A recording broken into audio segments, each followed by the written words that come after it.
I felt deeply betrayed by the government. It was a very difficult thing to look at the grocery store and suddenly realize that everything you were looking at was not accurately labeled. We didn't know what was in the food.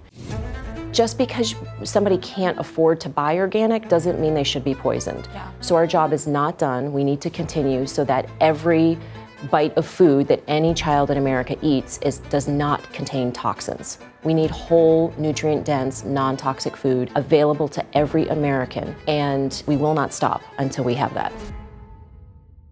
I'm Caitlin Sinclair. Thank you all for joining us today. We have an instrumental leader in this movement sitting with me right here. Zen Honeycutt, thank you so much for being here with us today. I'm thrilled to be here. Thank you, Caitlin. So for our viewers at home that aren't familiar with you and your work, can you just give us a brief introduction? Who are you and how did you get so involved in this MAHA movement? Well, first of all, I'm a mom, like millions of moms across America. I was struggling with my children's health issues. I learned about GMOs and toxins in the food supply, like glyphosate, and set about letting everybody else know about it, and created Moms Across America about 12 years ago. And we have been, I believe, part of the leaders of creating a shift towards organic and raising awareness about GMOs and glyphosate. And I'm very, very proud of our network of millions of moms across the country and around the world by now. So Zen, you're kind of what the kids call the OG in this movement. You were there from the very beginning, fighting this fight, which at times was very deflating, very grueling, very lonely, isolating. Do you remember what it was like back then when you were speaking out on these issues that, quite frankly, didn't have the backing and the power in numbers all the way back then? Oh, absolutely. And I do have to say there were other people that were initiated even before I did. But when I came on the scene and started talking about glyphosate, there was really only 2 scientists and maybe 1 other person talking about glyphosate. And when you talked about GMOs, people looked at you like you had a third eye. Like they just did not understand that somebody had changed, the government had allowed the changing of the food supply and didn't label it, didn't let us know. And so I felt deeply betrayed by the government. It was a very difficult thing to look at the grocery store and suddenly realize that everything you were looking at was not accurately labeled. We didn't know what was in the food. So talking to other people about it was extremely challenging. They sometimes just didn't want to know. So we've come a long way. We have, and it's very surreal. Yes. For so many of us, emotional at the same time. I think our viewers would be so curious, how would you say Moms Across America have developed in your mission, and where are you guys at now as far as a long-term vision with all of the success that we've already had? Well, we originally set out to label GMOs, but the intention really was to raise awareness, not just about GMOs, but about the toxic food supply, about the agrochemicals like glyphosate and thousands of other chemicals that are being used in the food supply. And to that end, we have accomplished that. We have raised awareness across the country. We haven't labeled GMOs the way that we have wanted to, but millions and millions of Americans now know about glyphosate. They know about toxic pesticides. We've gone from sales of 20 billion a year in organic to 70 billion a year. Wow. And so this is a huge shift in America to be able to have organic available in the grocery stores everywhere. Yes. But just because somebody can't afford to buy organic doesn't mean they should be poisoned. Yeah. So our job is not done. We need to continue so that every bite of food that any child in America eats does not contain toxins. We need whole, nutrient-dense, non-toxic food available to every American, and we will not stop until we have that. This fight is not over. A lot of work to be done still. But Zen, the MAHA Institute encompasses exactly what your group does. It is the grassroots. It's the local activists. It's the mama bears. What does being a part of the MAHA Institute mean to you to be in this moment? Again, so surreal. Walk me through that. The MAHA Commission, first of all, that Trump had the wisdom to grant upon, the American people and Kennedy was, I believe, one of the greatest things that has happened to American history. Because without health, we have nothing. We can't do our jobs. We can't fulfill our missions.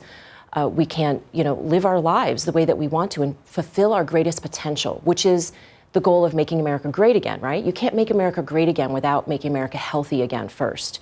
So the MAHA Commission is historic, and the MAHA Institute is a brilliant stroke of genius to have a group in DC for the people, by the people, representing health.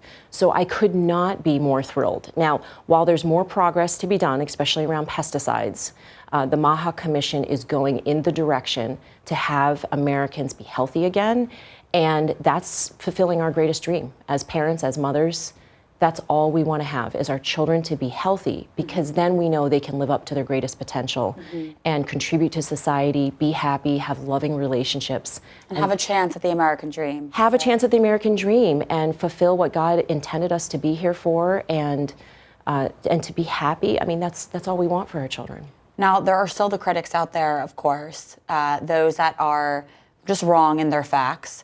Wrong that this is an issue that sees color, red versus blue, Republican versus Democrat, ending chronic disease, ending metabolic dysfunction, giving our children, the future generation, a chance at being healthy, of course, sees no color. What would your message be to the critics out there, or to the ones that are on edge or just learning about what Make America Healthy Again really means? What would your message to those folks out there be? Well, I'd like to say to the people who are upset that Trump is president, that I feel you. I did not originally want Trump to be president, years ago. And I was a lifelong Democrat. I had a very difficult time with that transition. I really wanted Bobby Kennedy to be president.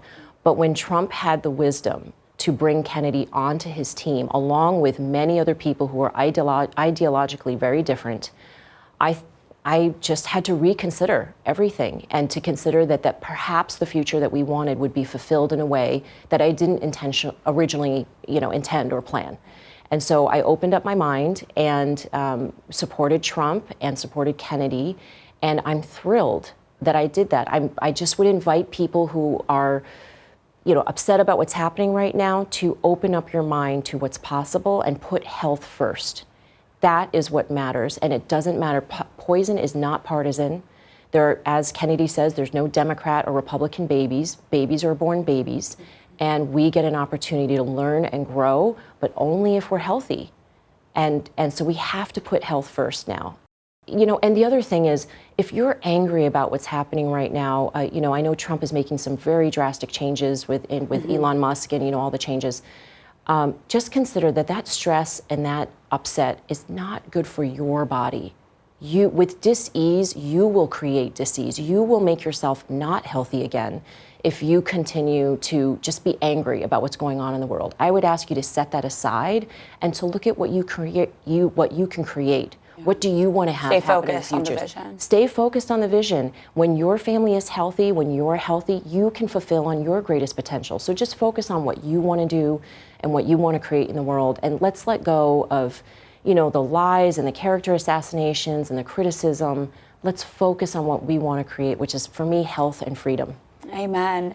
When you ask a lot of the people in this great fight what the term MAHA means, we've gotten a lot of folks saying it means to be open-minded. It means to be part of the unity party that Secretary Kennedy and now President Donald Trump really created together with a team of real disruptors. That is exactly what so many of us voted for, and what so many people that were weary about a Donald Trump presidency voted for. When you hear the term MAHA, for this many years now, being in this fight, what does that mean to you?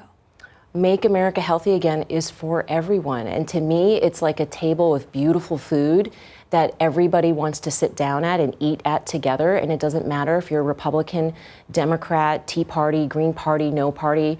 Everybody wants to eat good food together. So I would just invite people to consider that Make America Healthy Again, the MAHA movement, is like a beautiful table of wonderful, nutritious, whole, delicious food. And let's dine together and create this together. Delicious food that everyone wants to eat, a table that everyone wants to join. And that you feel good eating. And that you're all welcome to join. That is the beautiful part of this movement. Zen, thank you so much for being in this fight, for the work that you're doing. The work is not over, but I know you're standing with us. Thank you so much for being here. I'm so thrilled. And thank you to everybody at the MAHA Institute and the MAHA Commission. This is incredible time in history. Thank you so much. God bless.